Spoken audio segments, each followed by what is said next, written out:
আজকে আমরা আলোচনা করব মডাল অক্সিলারি ভার্ব নিয়ে। তোমরা জানো যে বাক্যে ব্যবহার করার জন্য আমাদের বিভিন্ন ধরনের ভার্বের প্রয়োজন হয়। তো একটা বাক্যকে সঠিকভাবে তৈরি করার জন্য আমরা যে ভার্বগুলি ব্যবহার করি তার মধ্যে অক্সিলারি ভার্ব একটা অন্যতম ভার্ব।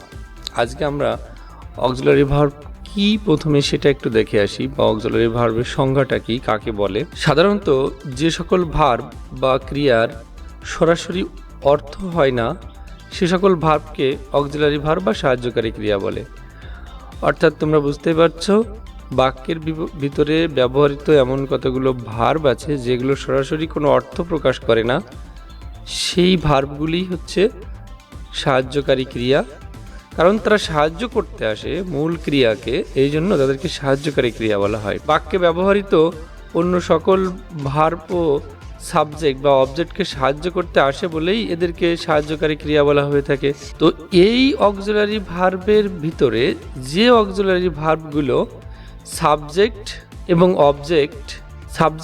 অবজেক্টের ভাব বা তাদের অর্থ বা তাদের মোড অনুযায়ী ব্যবহার করা হয়, অর্থাৎ মূল ভার্বের মোডটাকে ধরনটাকে পরিবর্তন করার জন্য যে ভার্বগুলো আমরা ব্যবহার করি সেই ভার্বগুলিকে আমরা মডাল ভার্ব বা মডাল অক্সিলারি ভার্ব বলে থাকি। তো কি বলা যায়? সুতরাং আমরা বলতে পারি মডাল ভার্ব বা মডাল অক্সিলারি ভার্ব মূলত এক ধরনের সাহায্যকারী ক্রিয়া বা এক ধরনের অক্সিলারি ভার্ব যা সাবজেক্ট ও অবজেক্টের ভাব, অর্থ বা মোড বা ধরন অনুযায়ী বাক্যে ব্যবহৃত হয়, তাই হচ্ছে মডাল অক্সিলারি ভার্ব।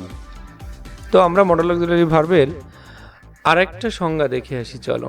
তো আমরা এখন আরেকটি সংজ্ঞা দেখব মডাল অক্সিলারি ভার্বের। What is modal auxiliary verb? তো এখানে আমরা দেখছি যে বক্তার মনোভাব বা দৃষ্টিভঙ্গি ব্যক্ত করার জন্য যে ভার্বগুলি মূল বাক্যে, আমি আবার বলছি, বক্তার মনোভাব বা দৃষ্টিভঙ্গি প্রকাশ করার জন্য যে ভার্বগুলি বাক্যের মূল ভার্বকে সাহায্য করে তাদেরকে মডাল অক্সিলারি ভার্ব বলে। অর্থাৎ মডাল অক্সিলারি ভার্বের কাজ হচ্ছে বাক্যে যে মূল ভার্বটি রয়েছে সেই মূল ভার্বটিকে একটু পরিবর্তন করা, তার অর্থকে একটু মডিফাই করে দেওয়া। এগুলোই হচ্ছে মডাল অক্সিলারি ভার্বের মোটামুটি সংজ্ঞা। তোমরা বুঝতে পারলে প্রকৃত মডাল অক্সিলারি ভার্ব হচ্ছে 9টি। Subscribe for more তো content. সেগুলো হলো shall, should, will, would, can, could, may, might এবং মাস্ট। এই 9টিকে প্রকৃত মডাল অক্সিলারি ভার্ব বলা হয়। কিন্তু এই 9টি ছাড়াও আরও কতগুলো মডাল অক্সিলারি ভার্ব রয়েছে, চলো সেগুলো দেখে নেওয়া যাক। আরও যে মডাল অক্সিলারি ভার্বগুলো রয়েছে এর মডাল অক্সিলারির মতো বৈশিষ্ট্য থাকার কারণে এই ভার্বগুলিকেও আমরা মডাল অক্সিলারি ভার্ব বলি। কারণ এই ভার্বগুলি মডাল অক্সিলারির মতোই আচরণ করে বাক্যে, বা মডাল অক্সিলারির মতোই বাক্যে ব্যবহৃত হয়। যেমন ধরো ought to, use to, be to, have to, be going to, had better, would rather, dare, need. তো সর্বমোট এই 18টি হচ্ছে মডাল অক্সিলারি ভার্ব। তো আমরা এখন দেখব যে মডাল অক্সিলারি ভার্বের বৈশিষ্ট্যগুলো আসলে কি কি, কোন কোন বৈশিষ্ট্য থাকলে প্রকাশ করলে সেগুলো মডাল অক্সিলারি হয় এবং বাক্যে তাদের মূলত চাহিদা কি, বাক্যে তারা কিভাবে বসে, সেগুলো এখন দেখব।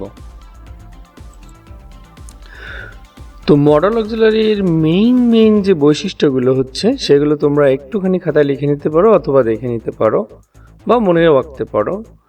যেমন ধরো মডাল অক্সিলারির প্রকৃত কোনো অর্থ নেই। তো আমরা প্রথম বৈশিষ্ট্যটা কি দেখলাম, যে মডাল অক্সিলারি ভার্বের প্রকৃত কোনো অর্থ নেই। অর্থাৎ মডাল অক্সিলারি ভার্ব বাক্যে প্রকৃতপক্ষে কোনো অর্থ প্রকাশ করে না। আমরা 2 নম্বর বৈশিষ্ট্য দেখব, যে সেটা হচ্ছে বাক্যে সাবজেক্ট ও অবজেক্টের ধরন বা মোড অনুযায়ী এদেরকে ব্যবহার করা হয়। অর্থাৎ বাক্যের মধ্যে সাবজেক্ট ও অবজেক্টের বিভিন্ন ধরন বা কিভাবে কোন রূপে কাজটা করছে সেই মোডটা প্রকাশ করার জন্য মডাল অক্সিলারি ভার্ব ব্যবহৃত হয়। 3 নম্বরে আমরা দেখি মডাল অক্সিলারি ভার্ব যেহেতু এক ধরনের সাহায্যকারী ক্রিয়া, তাই অন্য সকল প্রধান ক্রিয়াকে সাহায্য করতেও এদের ব্যবহার করা হয়। 4 নম্বর বৈশিষ্ট্য হচ্ছে মডাল অক্সিলারি ভার্ব ভিন্ন ভিন্ন বাক্যে বসে ভিন্ন অর্থ প্রকাশ করতে পারে। ভিন্ন ভিন্ন বাক্যে বসে ভিন্ন ভিন্ন অর্থ প্রকাশ করতে পারে। মডাল ভার্বের পরে অ্যাসার্টিভ সেন্টেন্সটি অবশ্যই এই বৈশিষ্ট্যটা খুব গুরুত্বপূর্ণ। যেমন মডাল ভার্বের পরে অ্যাসার্টিভ সেন্টেন্সে অবশ্যই একটি মূল ভার্ব বসাতে হয়, অর্থাৎ মডাল অক্সিলারি ভার্বের চাহিদাই হচ্ছে সে মূল ভার্ব চাই, ভার্বের প্রথম রূপ চাই তারপরেই, অর্থাৎ মডাল অক্সিলারি নিজে যেখানে বসবে তারপরে সে সবসময় মূল ভার্বের প্রথম রূপ গ্রহণ করে। মডাল ভার্ব বা মডাল অক্সিলারি ভার্বের পর মূল ভার্বের প্রথম রূপ বসাতে হয়, বললামই তো। তো সেমি মডালের ক্ষেত্রে মডাল ভার্বের পর টু ব্যবহার করলে প্রশ্নবোধক বাক্যে বা নেগেটিভ বাক্য গঠনের সময় ডু, ডিড, ডাজ বা অন্য কোনো ভার্ব বসাতে হয় এবং টু এর পরে মূল ভার্ব বসাতে হয়। যেমন does he dare to go there. তো সেমি মডাল সম্পর্কে তোমরা যদি জানতে চাও তাহলে আমার এই চ্যানেলে আরেকটি ভিডিও দেয়া আছে পুরোটা সেমি মডাল সম্পর্কে, তোমরা সেই ভিডিওটা দেখে আসতে পারো। তো সর্বশেষ বৈশিষ্ট্য হচ্ছে যে বেশিরভাগ মডাল ভার্ব ভবিষ্যতের সম্ভাবনা অর্থে ব্যবহার করা হয়। This is very important. তোমরা একটু খেয়াল করো যে বেশিরভাগ মডাল ভার্ব ভবিষ্যতের সম্ভাবনা অর্থে ব্যবহার করা হয়। তো এই ছিল মোটামুটি মডাল অক্সিলারি ভার্বের মেইন যে বৈশিষ্ট্য সেগুলো। তো আমরা এই ভিডিওটা এই পর্যন্ত রাখলাম। পরের ভিডিওতে আমরা মডাল অক্সিলারি ভার্বের ব্যবহার সম্পর্কে বিস্তারিত জানবো, অর্থাৎ কোন মডাল অক্সিলারি ভার্বটি আমরা কোন সিচুয়েশনে কিভাবে ব্যবহার করি সেই বিষয়ে আমরা পার্ট 2 মডাল অক্সিলারি পার্ট 2 তে আলোচনা করব। আশা করি তোমরা আমাদের সঙ্গেই থাকবে।